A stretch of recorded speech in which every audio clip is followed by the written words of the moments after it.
ನಮಸ್ಕಾರ ಆತ್ಮೀಯರೇ, ನಾನು ನಿಮ್ಮೆಲ್ಲರ ಪ್ರೀತಿಯ ವಾಲ್ಟರ್ ನಂದಳಿಕೆ ಮತ್ತೊಮ್ಮೆ ನಿಮ್ಮೊಂದಿಗೆ.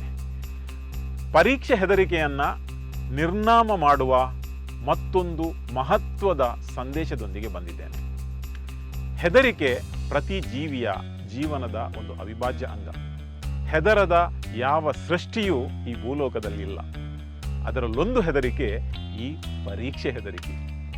ಪರೀಕ್ಷೆ ಹೆದರಿಕೆ ಯಾಕಾಗ್ತದೆ, ಯಾರಿಂದ ಆಗ್ತದೆ, ಯಾವ ಸಬ್ಜೆಕ್ಟ್ಗಳ ಹೆದರಿಕೆ ಆಗ್ತದೆ, ಯಾರು ಈ ಹೆದರಿಕೆಯ ಹೈವೇಯ ನಿರ್ಮಾಪಕರು, ನಿರ್ದೇಶಕರು, ನಮ್ಮ ಸಾಮರ್ಥ್ಯ ಪ್ರದರ್ಶಿಸಲಿಕ್ಕೆ ಇರುವ ಪರೀಕ್ಷೆಯ ಪ್ರೀತಿ ಹುಟ್ಟಿಸದೆ ಹೆದರಿಕೆ ಹುಟ್ಟಿಸಿದ್ದು ಯಾರು? ಯೋಚನೆ ಮಾಡಿದ್ದೀರಾ? Out of the box thinking, holistic approach, creativity ಕಲಿಸ್ತೇವೆ ಅಂತ ಪ್ರಚಾರ ಮಾಡುವ ಪ್ರಖ್ಯಾತ ಇಂಗ್ಲಿಷ್ ಮೀಡಿಯಂ ಶಾಲೆ ಹಾಗೂ ಇಂಜಿನಿಯರಿಂಗ್ ಕಾಲೇಜುಗಳಲ್ಲಿ ಮಾಸ್ಟರ್ ಆಫ್ ಇಂಜಿನಿಯರಿಂಗ್ ಡಿಗ್ರಿ ಮುಗಿಸಿಯೂ ಕೂಡ 8ನೇ ಕ್ಲಾಸಿನ ಮ್ಯಾಥಮೆಟಿಕ್ಸ್ ಆಗಲಿ, ಅವುಗಳ ಫಂಡಮೆಂಟಲ್ಸ್ ಆಗಲಿ ಗೊತ್ತಿಲ್ಲ. ಆದರೆ ಸಂದರ್ಶನದ ಭಯ ಇರದೇ ಇರ್ತದಾ? ಅಮ್ಮ, ಯಾಕೋ ತುಂಬ ಹೆದರಿಕೆ ಆಗ್ತಿದೆ ಅಮ್ಮ. ಯಾಕೆ ಪುಟ, ಏನಾಯ್ತು?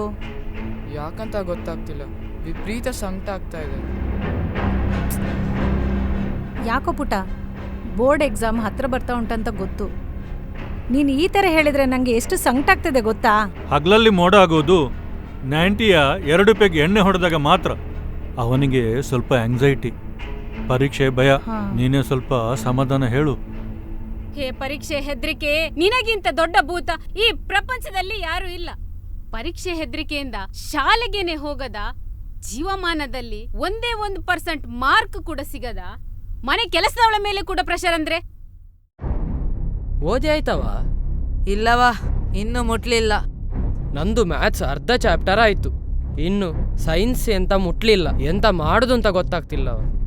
ನಾನು ಫೇಲ್ ಆದ್ರೆ ಉಂಟಲ್ಲ, ಮನೆ ಬಿಟ್ಟು ಓಡಿ ಹೋಗ್ತೇನೆ. ಹಣ ರೆಡಿ ಮಾಡಿಟ್ಟಿದ್ದೇನೆ. ನಿನ್ನೊಟ್ಟಿಗೆ ನಾನು ಬರ್ಲಾ? ಕಡಿಮೆ ಮಾರ್ಕ್ಸ್ ಬಂದು ಮನೆಗೆ ಹೋದ್ರೆ ಉಂಟಲ್ಲ, ಅಮ್ಮ ಕೊಂದಾಗ್ತಾರೆ ಅಷ್ಟೇ. ಆಯ್ತು ಸರಿ, ಇಬ್ರು ಒಟ್ಟಿಗೆ ಓಡಿ ಹೋಗುವ. ನೀನು ಕೂಡ ಸ್ವಲ್ಪ ಹಣದ ಅರೇಂಜ್ಮೆಂಟ್ ಮಾಡಾಯ್ತಾ?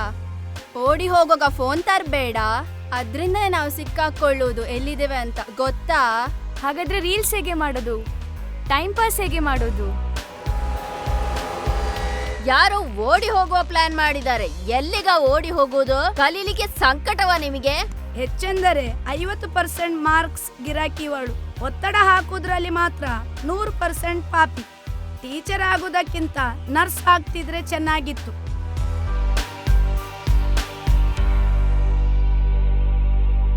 ಯಾಕೆ ಮಕ್ಕಳೇ, ಯಾಕೆ ಓಡ್ತಿದ್ದೀರಾ? ಏನಾಯ್ತು? ಏನ್ ತುಂಬಾ ಹೆದರಿದ್ದೀರಾ? ಹೆದರ್ಬೇಡಿ, ಹೇಳಿ, ನಾನಿದ್ದೇನೆ ಇವಾಗ.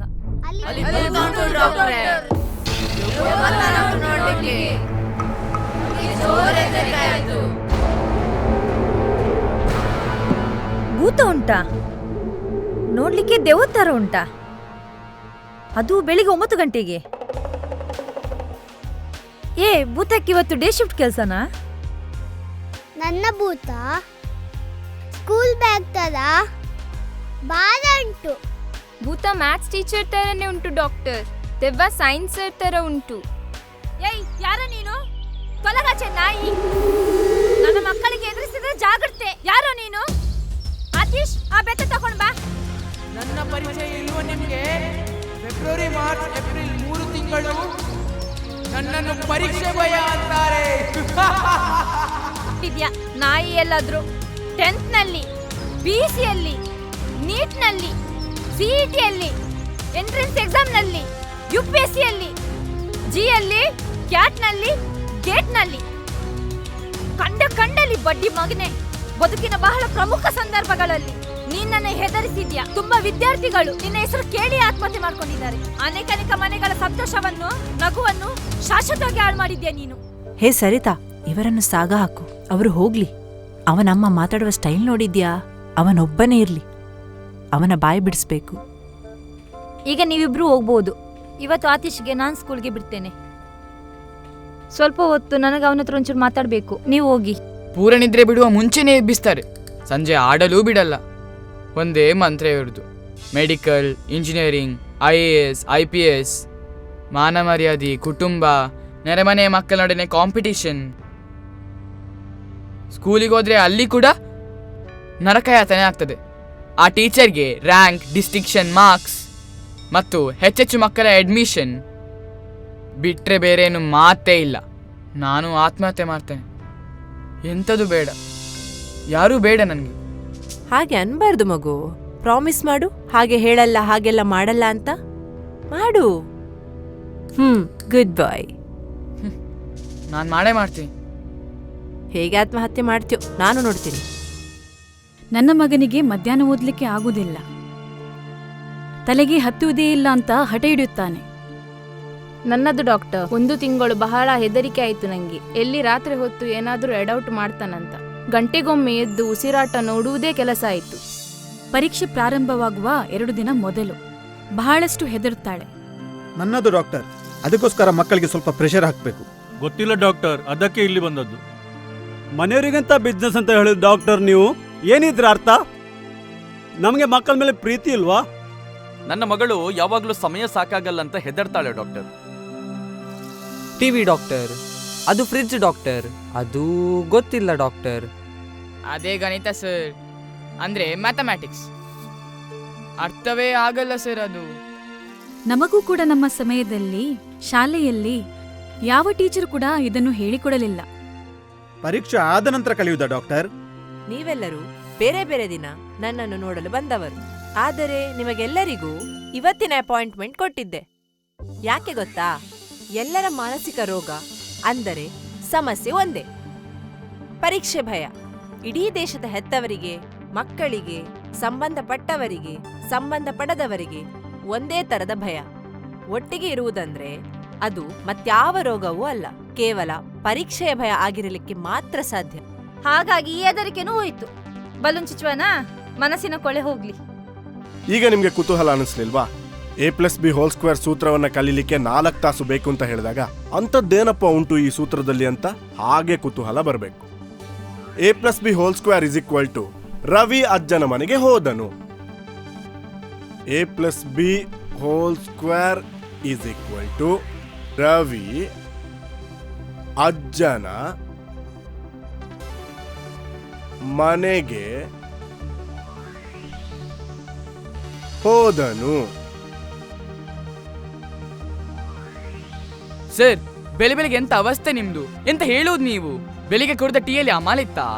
ಈಗ ನೀವು ಇಲ್ಲಿ ಕಲಿತದ್ದನ್ನು ದೈನಂದಿನ ಬದುಕಿಗೆ ಜೋಡಿಸಬೇಕು, ಹೋಲಿಸಬೇಕು. ಆವಾಗಲೇ ಕಲಿತ ಶಿಕ್ಷಣ ಪೂರ್ತಿಯಾಗಿ ಅರ್ಥವಾಗ್ತದೆ.